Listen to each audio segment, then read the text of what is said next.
What's up, guys? Such an interesting episode here with Dr. Gabor Mate. I was palpably nervous for this episode. I mean, I'm nervous before all of our interviews, but I was especially nervous for this one. So, excuse my nervousness. Otherwise, really interesting episode here. Be sure to check out Dr. Mate's work. Also, please subscribe to us on YouTube, follow us on Twitter at TheHumanXP, and like our Facebook page. Thank you guys so much for listening.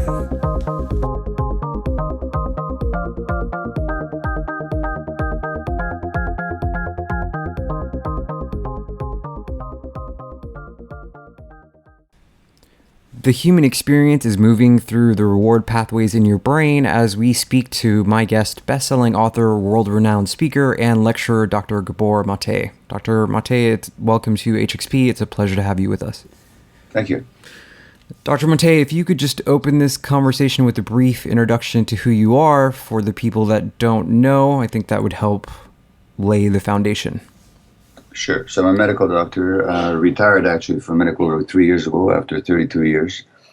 I worked in family practice. I worked in palliative care, looking after terminally ill people. I was interested in child development, how the impact of early experience affects people throughout their lifetime.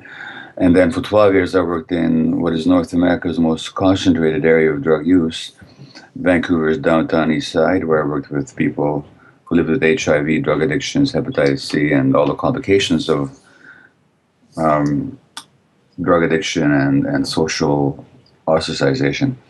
I've written 4 books, including In the Realm of Hungry Ghosts and Addiction, and When the Body Says No on the Mind, Body Unity in Health and Illness. And what I found over the years is that you can't separate human emotion from the physiology of human beings. You can't separate individuals from the environment. In other words, disease in a person is not a unitary, solitary, discrete event, but reflects their relationship to the environment, including the social and psychological environment. I found that that's true whether you have cancer or rheumatoid arthritis.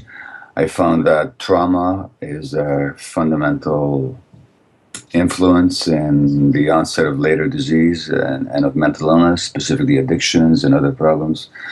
In other words, there's a unity of a human life, and that how the environment we're born into, conceived in, reared in, has decisive influence on our health later on, and the beliefs that we develop around ourselves based on those early experiences also have a huge impact on our health later on.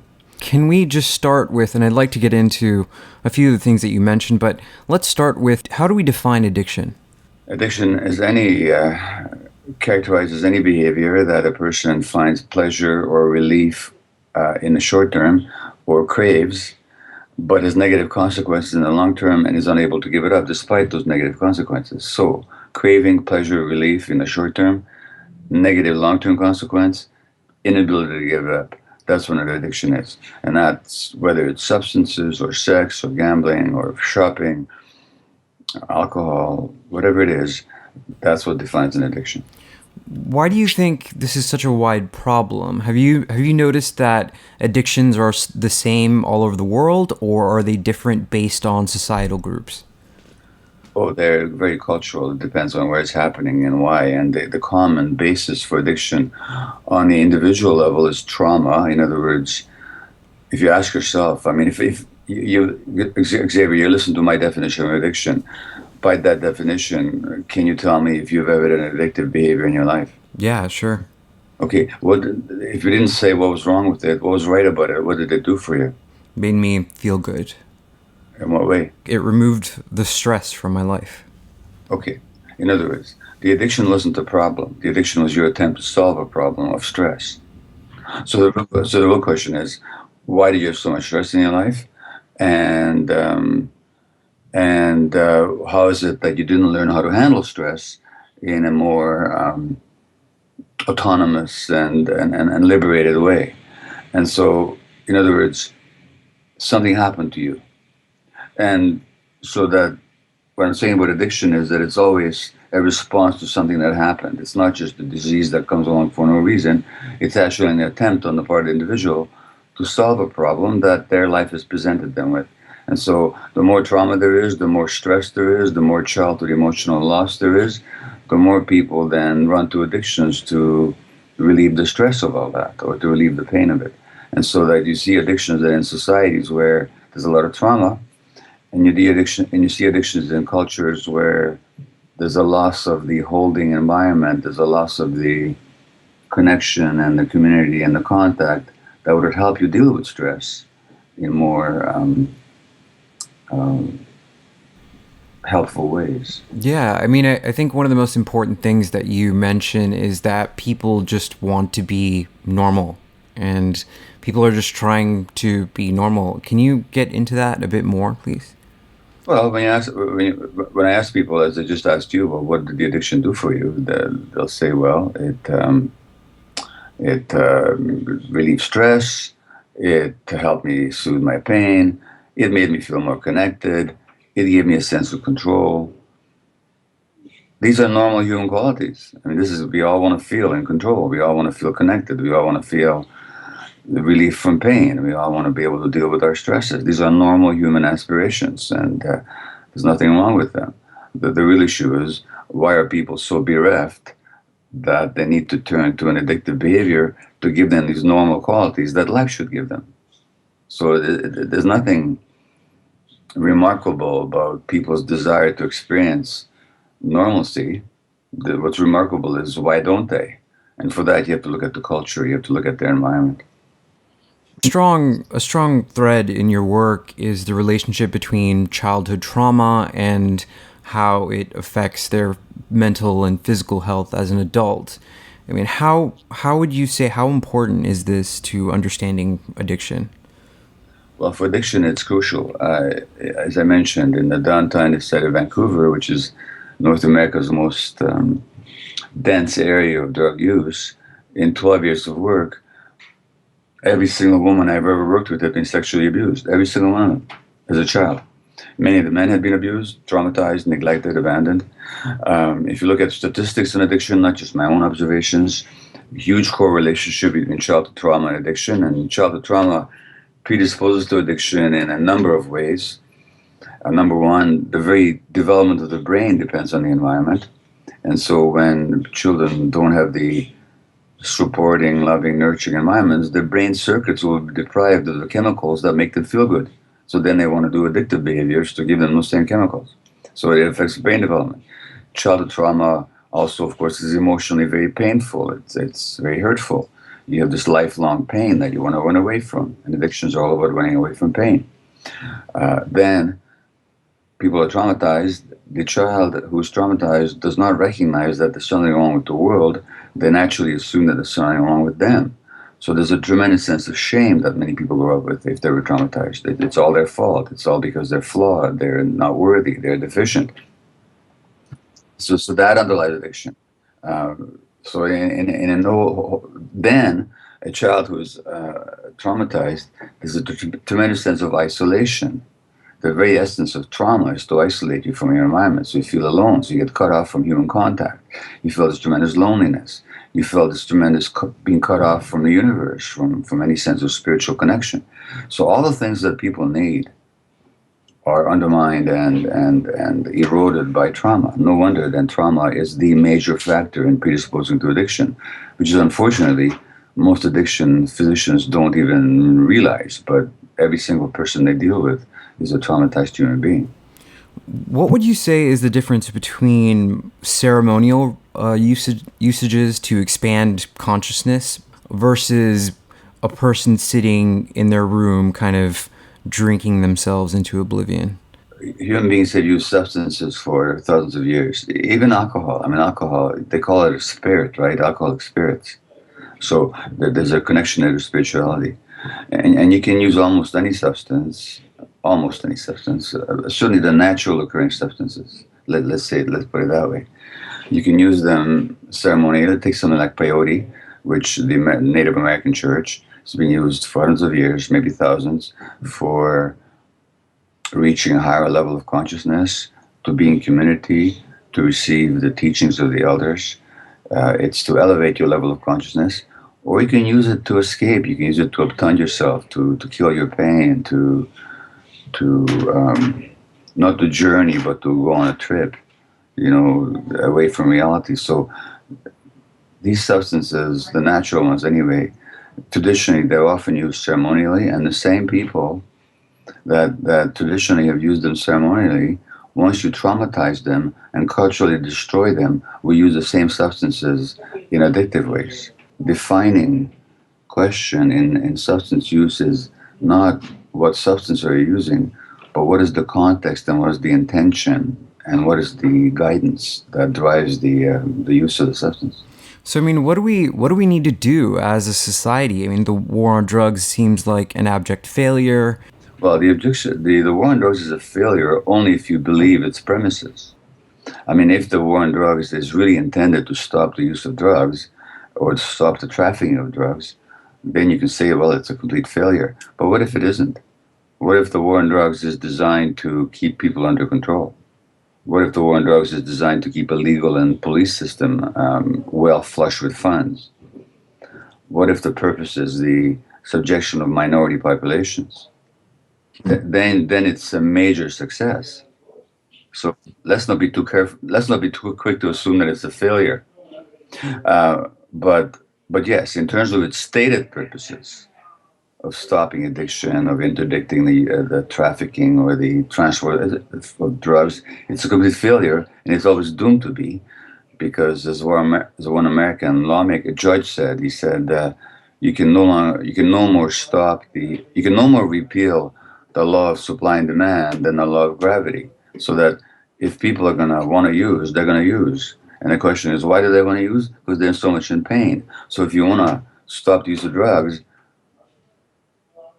begin with helping children not be traumatized. Create a society in which parents are supported. Create a society in which pregnant women are supported right from the first prenatal visit in dealing with their stresses. In other words, create a situation in which young children are not being hurt. Then you can protect them from addiction. Otherwise, you can't. So, what needs to happen on a social level is that we have to understand that actually we live in a toxic culture that hurts people, which incidentally happens to be the title of the book I'm writing now. It's called Toxic Culture. And this society has so many ways of hurting people. I mean, I could speak for a whole hour about that. But if we really want to stop the use of addictive substances, we have to stop people from being hurt on a massive societal level. You talk a lot about harm reduction. How can we use harm reduction to benefit this understanding we have in regard to addiction? Well, in the context of drug treatment, harm reduction is a particular approach. Now, the ideal, of course, anybody who's addicted to a substance and is destroying themselves and people around them through their drug use, whether it's alcohol or crystal meth or whatever it is, ideally they would quit. Ideally, they'd become abstinent, so that they would be free of the drug use. And that's a useful goal, but it's not a realistic one for everybody. Some people, they're still too much in pain, their lives are in chaos, they need the drugs to feel any sense of relief. So harm reduction means giving somebody a clean needle. That means they're not going to inject themselves with HIV or pass it on to somebody else. Harm reduction means even helping them find a vein in their arm so they don't inject in their necks and give themselves a vein abscess. So harm reduction simply means reducing the harm from drug use. Harm reduction also means reducing the harm from the social ostracization and rejection of the drug addict. So I used to be the physician at a facility called the Supervised Injection Site, which is the only site in North America, it's in Vancouver, where people can bring their drugs, illegal drugs, but they'll bring them in and they actually get to inject it under medical supervision. That reduces the harm. They're less likely to get HIV, they're less likely to get a brain abscess, they're less likely to pass on infectious diseases to one another. That's what harm reduction. Is there, in your opinion, a tipping point when something moves from a so-called normal level of behavior and then becomes an addiction? Again, if you look at my definition of addiction, if it brings you short-term relief or pleasure, but long-term negative consequences, you are an addiction. So it's a very simple test. Are there long-term negative consequences? Now, some people may have difficulty recognizing that the behaviors have long-term negative consequences. Take a workaholic, which is a category that I certainly fit into. So you get all these great achievements and people love you because you're doing all this great work and all that. You might not even realize you've got an addiction, except if you look at what's happening to your family, your children are already being ignored and your marriage is suffering, you know? So the question always is, are there negative consequences despite the short-term relief and the short-term craving?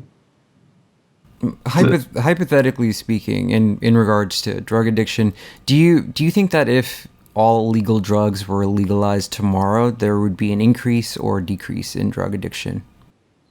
Well, I don't think anybody's advocating legalization in a sense of should they be sold on the streets or in the corner stores. Nobody's advocating that. But we know that in jurisdictions such as, for example, in Portugal, where they have decriminalized the use of drugs, where if you possess drugs for your personal use, you're not going to be labeled a criminal. In those situations, and where drugs are provided, like heroin, for example, is provided to confirmed heroin addicts under supervised conditions, we know that there's a decrease in drug use. And there's certainly a huge decrease in criminality and an increase in people seeking treatment. So from the perspective of the evidence, it's not even controversial. As a society, do you think we are quick to treat mental and physical illness with medications? Well, again, the medical view of illness, whether it's physical illness like cancer, or mental illness like depression, or say ADHD, is that we're simply dealing with biological entities that needs to be fixed biologically. So whether through surgery or through biological manipulation of the brain, as with medications and so on. It's a very limited view. We don't recognize that both the physical illness and the mental illness reflect a person's lifelong relationship with their environment, and that the mind and the body can't be separated. So when things happen emotionally, things will happen physiologically. And that means that the treatment of all illness, whether it's cancer or depression or anxiety or any other mental illness, has to be more than just addressing the physiology. We have to recognize that the physiology reflects lifelong experience. The physiology doesn't cause the experience, it reflects the experience. It's a product of the experience. And then it causes more experience. So if, for example, if I was traumatized as a child, as a result, my brain circuits of serotonin and other brain chemicals aren't functioning so well, and I become depressed, then I'll behave in ways that are depressed. I'll create more suffering for myself. But there's a lifelong interaction between the physiology and the emotions and my situation in society and my relationships. So that just to address the biological side of it, which is what we do with our drugs, is to miss both the cause and the solution. So I speak as a physician who've prescribed medications to people, and as a person who've taken them. I've benefited from them. I'm not against them, but they're not the answer. They're just a part of the answer, and they should be a small part of the answer. I'm kind of jumping around here through topics, but in your opinion, is it possible to become addicted to anything? There's hardly any human behavior that's not conducive to addictive misuse. Take something like meditation. People become addicted to meditation. Meditation sounds like a great thing, and it is. But what if they're using it to escape from their lives? What if they're trying to get to nice states of feeling or emoting or mental states because they can't deal with life the way it is out there? Then it can become addictive. And they're not actually using the meditation as a practice for life. They're using it to escape from life. Same with, and the Buddha recognized that 2,500 years ago. He said anything can be addictive, whatever it is.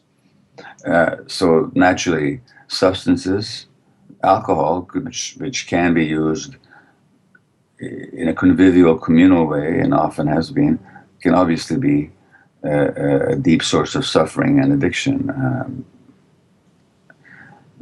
Tobacco, which in native tradition has been used as the healing plant and as the teaching plant and as a focus of ceremony, can actually be, as we all know, the focus of a life-threatening addiction.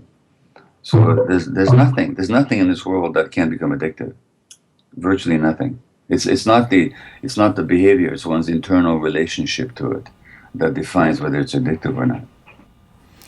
Do you say that you've suffered from your own addiction to shopping? How did that affect your life? Well, when I was spending $8,000 a week on shopping for things I didn't need, and ignoring my family and ignoring my work and causing shame for myself, you can see how that would affect my life. Was there a single point that you chose to recognize that or to stop?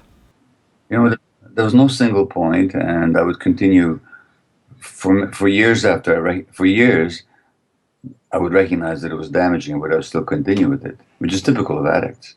I mean, addicts know that their behavior is addictive. It's just that knowledge doesn't stop them. So for me, it was a process, and and it has to be for everybody, and it's never over. Like you can hardly ever say that, okay, I'm so pure now, and I'm so cured, and I'm so balanced that the risk is never there anymore. Because when, even after you've dealt with it successfully, whatever the addiction is, unless you've really fully transformed yourself, when stresses arise and when pressures arise or when emotional pain arises, there's still that temptation to go for the addictive escape. In a lot of your work, you present compassion as an important element that is needed for the treatment of addicts. How does society measure that compassion? And I mean, do you think that we're getting better at measuring this or worse? Well, compassion is simply recognizing that people don't behave in self-destructive or negative ways because they're bad people, but because they've suffered and they're trying to deal with their suffering, not in a very optimal way, but like addiction is a response to suffering. So once you recognize that people are trying to soothe their pain, how can you ostracize and punish them for being in pain and for not knowing how to deal with their pain? So compassion is just a recognition that underneath every dysfunctional human behavior and every negative impact of those dysfunctional behaviors, there's actually deep human suffering that's causing it in the first place. Is there, I mean, how do you define the hungry ghost phenomena? The hungry ghost is a Buddhist phrase. In the Buddhist cosmology, sometimes they talk about the six realms that we all travel through, that we all cycle through. So there's the human realm, which is our ordinary selves. Then there's the animal realm, which is our appetites and our drives and our passions, our hungers, you might say. Then there's the hell realm, which is terror and fear and rage, our most scary and difficult emotions. And we go through these realms. Like sometimes you're in one realm, sometimes you're in another. The hungry ghost realm is a realm in which the creatures are depicted as ones with large empty bellies, small scrawny necks, tiny mouths. In other words, there's this huge emptiness inside them that they can never fill. Well, that's the addictive realm. Addictions are all about trying to fill this emptiness from the outside, and you never can. And it's not that somebody's always in one realm or the other. I mean, I might go through all the six realms in one day, or you might. And the addictive realm is when we're in that space of emptiness where we try and fill ourselves from the outside, usually to escape from the hell realm of too much suffering and so on. So the hungry ghost is a Buddhist symbol for that desperation to fill the emptiness from the outside, which addiction manifests. What do you think distinguishes us from other animals? I mean, I don't usually see like lions or giraffes snorting cocaine. I mean, what makes us different? Well, but you can make animals addicted if you put them in a laboratory and you make them suffer. So that in environments where a creature can be their true selves, you will not see suffering. You will not see addiction. You might see suffering, but you won't see addiction. But when you deprive creatures of the capacity to be themselves and to deal with their issues according to their full capacities, you're going to see addiction. So, what are your own personal beliefs? Do you have any spiritual beliefs? The reality is that people are spiritual creatures. What I mean by that is that we have a need, not just a need, but it's in our nature to be connected to something larger than our egos. Now, we live in a society that basically says you're individualistic, aggressive egos, that's who you are. And that the pursuit of happiness, which means the pursuit of pleasure and wealth, is the highest goal there is, which is a denial of who we actually are. So this society by nature creates suffering, by its very basic ethic creates suffering. So people do have these spiritual needs because it's part of their nature, and our basically our needs all have to do with our true nature. So our true nature is that we need love and connection and compassion. We need to give these and we need to receive these, and we also need a connection with something larger than we are because we are connected to something larger than we are, and so that the denial of those needs is the denial of our nature. And so spirituality, which is again, spirituality is a very vague word. It could mean specific religious beliefs for some people, but it could be a very open-ended search for meaning for other people. We all have to find for ourselves what our particular spiritual pursuit or path is.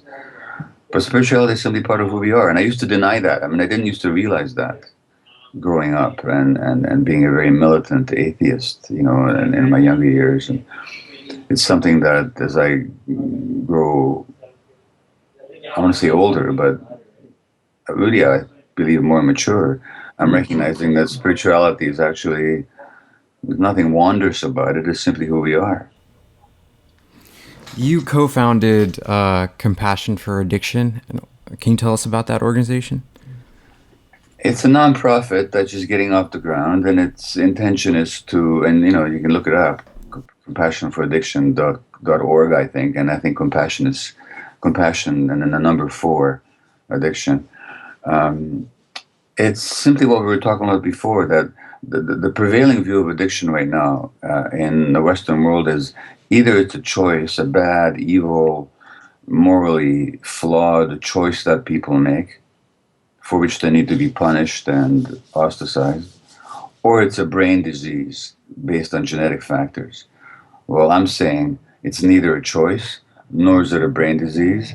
That actually what it is, it's a response to suffering that demands compassion if you're going to treat it with any kind of success. Do you think that there are some addictions that kind of go under the radar or undiagnosed? Well, there's many addictions in our society. And as I said, any behavior that you crave, find pleasure or relief in, negative consequences. So, addiction to power. Politicians suffer from an addiction to power. Look at them. They can't give it up.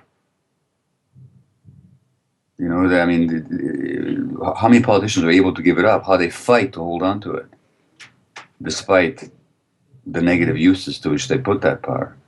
And very often negative for themselves in terms of their family lives. The addiction to wealth. Look at the addiction to wealth that leads to the destruction of the environment.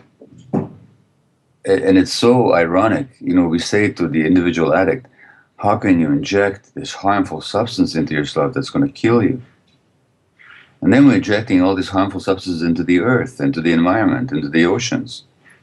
That's going to kill us. Now, which addiction is more deleterious in its consequences? The individual person's heroin or cocaine or crystal meth habit, or the addiction to wealth that causes us to kill the very environment on which our life depends.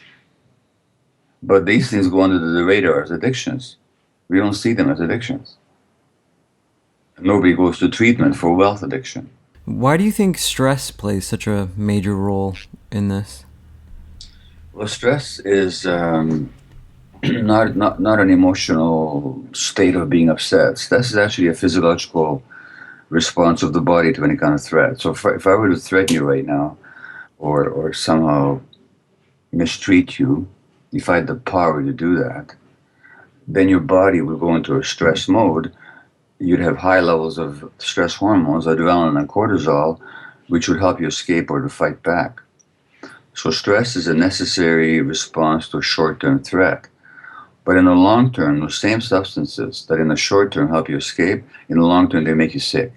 So adrenaline, that stress hormone from your adrenal gland, help you escape in the short term. In the long term gives you heart disease, strokes, anxiety, and so on. High blood pressure. In the short term, cortisol suppresses inflammation, helps you gain more sugar so that you have more energy for the fight or flight response. But in the long term, suppresses your immune system, makes you depressed, interferes with your memory, gives you Alzheimer's, thins your bones, gives you osteoporosis, ulcers, heart disease, on and on and on and on. So when you live in a society, when you look at what stresses people is threat. What stresses people is uncertainty, lack of information, loss of control, conflict. Now, if you understand that, you see what a stressful society we live in. That means that people's physiology is day to day being challenged by chronic stress. And no wonder then you have a population in North America where over 50% of adults have some kind of chronic illness and or mental illness, and physical illness, diabetes, high blood pressure, heart disease, cancer, rheumatoid arthritis, whatever it is. These are all stressors and different diseases. They're the impacts of long-term stress that's very often traceable back to childhood experience again, but again, which the medical profession treats as isolated biological entities, and we don't see the connection between people's stressful lives and the harmful effect on their bodies. But stress is a huge impact. And when it comes to addiction, of course, I didn't ask you what your addictive behavior was, and I'm not going to ask you now, but if you look at yourself, you'd probably agree with me that when were you most likely to relapse into addictive behaviors? When you were stressed. So that whether you're trying to understand illness, physical or mental, or addiction, stress is a huge factor. So then, how do we reduce stress in our lives, and how do we address the physiological impacts of our everyday jobs and what we're doing? Well, I mean that's what I'm addressing in this book, Toxic Culture. It's first of all, it's very difficult, and let's face it, it's not an individual question. It's very much a cultural, political, and racial, and gender, and ethnic question. Because my capacity as a Caucasian middle class physician to address the stress in my life is far more privileged than if I was, say, a poor black single mother and living in Alabama under conditions of racism and deprivation. So partly we're looking at broad social political questions that can only be answered on the social political economic level. And one way to address that is through people's movements that arise in response to unfairness and oppression and suffering. So you can't separate this from social movements and social factors. On an individual level, we have to be aware of stress. In other words, it takes a lot of mindful awareness to be aware of how we actually stress ourselves. What beliefs do I have that stress me? So if I believe that my value depends on impressing other people, then I'll spend my whole life trying to get other people to value me, and I will do all kinds of things that stress me, but I'll do it because I believe that my value depends on what these others think of me. Well, if I'm going to deal with that, I have to understand and be aware of what my fundamental beliefs are. Oh, I get it. I believe that my value depends on what somebody else thinks of me. Well, where did I get that idea from? I know. I got that idea because that's how I stayed in relation with my parents, by trying to impress them all the time. Do I still need to be controlled by a belief that I developed as a 2 year old? Well, that takes some psychological awareness. That takes a lot of internal work. That takes a lot of mindfulness work in the present, so that we can be aware of when these thoughts and beliefs arise, and so that they don't control our behavior. So, in answer to your question, it takes a lot of work to be aware of stress, and to recognize its social and economic sources, and also to recognize its sources in the beliefs that I have developed about myself that I continue to harbor unconsciously, and which continue to run my life. Yeah, I like that answer.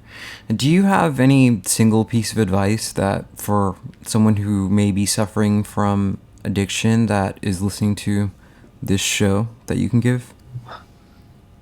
It may sound self-serving, but what they need to do is, first of all, really understand what's happening with them. So they need to be compassionate about themselves. They need to understand that they're not bad people, that they're not stupid, that this wasn't a mistake on their part, but actually the addiction, whatever the form it took or takes, is a response to suffering that they may not even have recognized.